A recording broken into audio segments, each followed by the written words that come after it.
بالمحرم الحرام پاک حسین زمین خریدی کربل دی زمین گھن کے بالمحرم الحرام کو خیمے لوائے نہر فرات کے خیمے لگائے شمر 5000 فوج دا دستہ گھن کے آگی ہے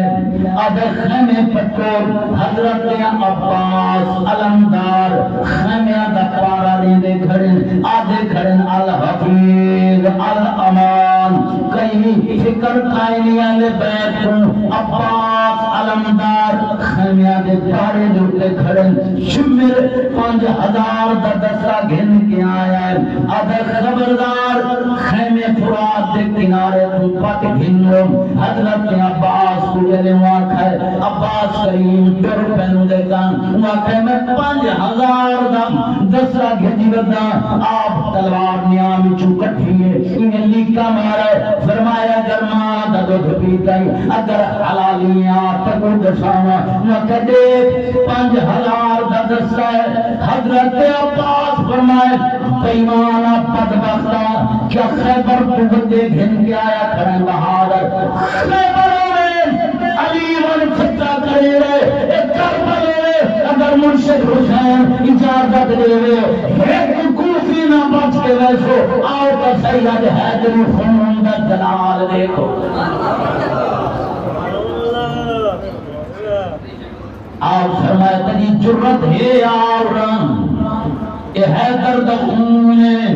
بیمان پیچھا فوج بندے دا نظران جھکیاں یا نظرے کھڑے نہیں آدھے آپ انہیں جلال دیا کھڑے بچھئے خیمے کو پاک حسین بائران ست مارا عباس واپس آگیا گالے حضوری میں آدھا ہے پاک حسین آئین تلوار نبی فرمائی بنیاں میں بند کر تلوار بندے فرمائی کیا آدھا شملہ دشام آدھا ہی تو خیمے فرات تو پت گھنو حسین فرمائے ٹھیک ہے پت گھن دیں عباس خیمے پت آیا جنگ لڑنی جو کربل دے جو میں کو کیوں چڑھنے بنایا بیا شمر دے دے نبی سین دا میں تو خیمہ آن پتوایا حضرت عباس عرض کریں اپنے مرشد حسین کو اگر جنگ لڑا دی اجازت نہیں دے دے اے بیمان کی میں زوراور تھی ویسن فرمایا نالا جنگ نہیں لڑنی اسا صبر کرنا ہے اسا امت کو صبر دا درس دینا والیا اسا لجپالا نبی کے بچے